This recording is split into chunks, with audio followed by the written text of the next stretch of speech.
Yun na ata ang pinakamahabang paghihintay na nagawa namin sa tanang buhay namin nila Uncle. Hindi kami umalis ng bahay. Kaming tatlo ang nagpresintang magluto. Sila Allison naman, yung mga ibang pinsan ko, ang nagpresintang kumuha ng mga pagkain sa bahay. Pabalik-balik sila para lang makibalita sa amin. Masaya rin sila na naniwala si Uncle na kahit papaano, hindi na lang kaming mga bata sa pamilya ang may alam. Ipinasa na rin ni Ate Kyla ang pagiging leader kay Uncle. Siya na ang pinagdidesisyon sa mga gagawin. At sabi nga ni Uncle, mag-focus muna kaming lahat kay Kara. Pag naibalik na nila Moshi si Kara, sa kanya hahanapin ang iba pang mga pusa. Naniniwala naman kami kay Uncle. Sobra kasing mapagmahal siya sa mga alaga niya. Hahanapin niya talaga sila. Lalo at tanda niya ang pagmumukha ng mga taga-center.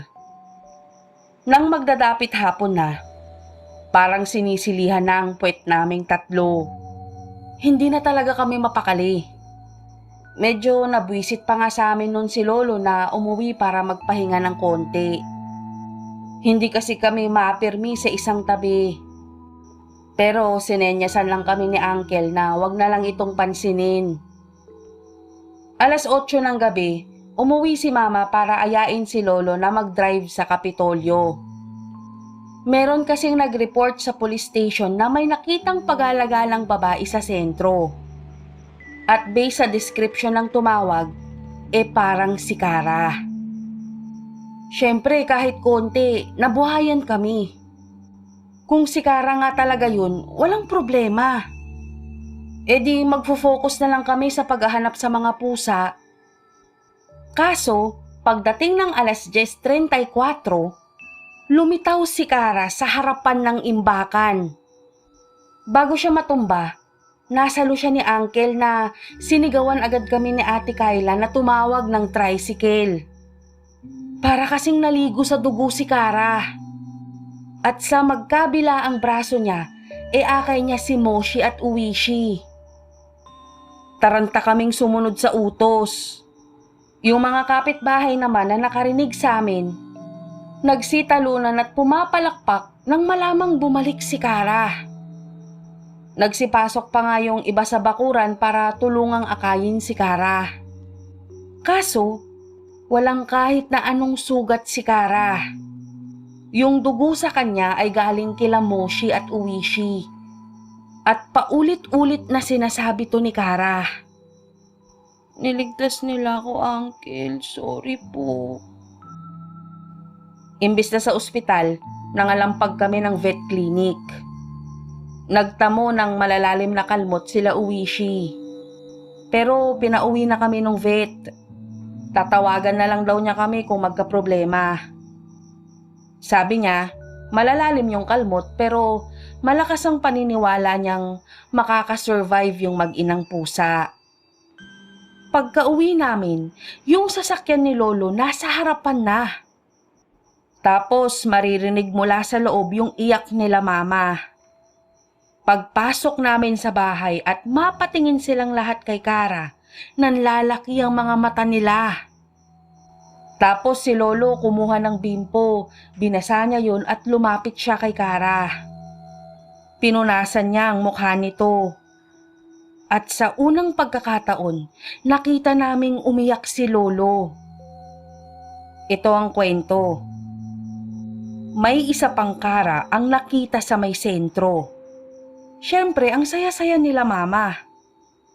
Kaso, habang naggagas si Lolo nung pauwi na sila, bigla na lang nawala yung Karang yun. Nagtinginan kami nila Uncle at sabay-sabay na napahaplos sa mga braso. Nangingilabot kami. Kasi may gumaya kay Kara. Malamang kung hindi siya nailigtas nila Moshi, yung gumaya sa kanya tuluyan na siyang papalitan.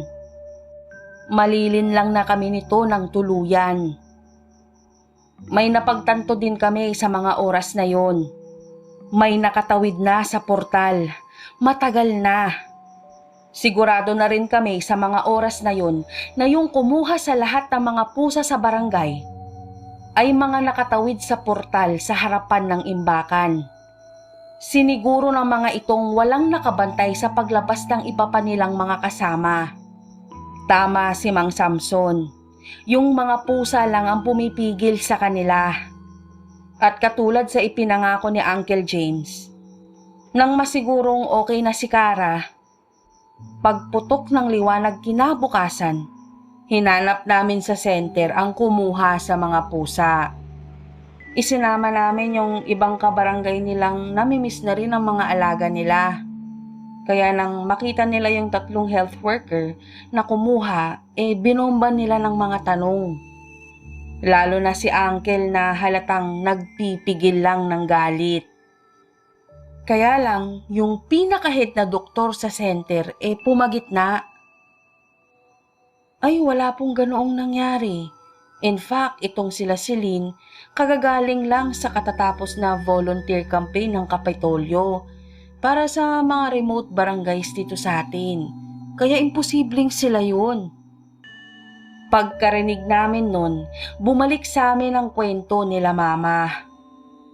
Yung nakita at nakasama nila sandaling isa pang Kara. Yung mga nakalabas sa portal, kaya nilang manggaya ng anyo. Wala na yung mga pusa. Sila Moshi at Uwishi na lang ang natira.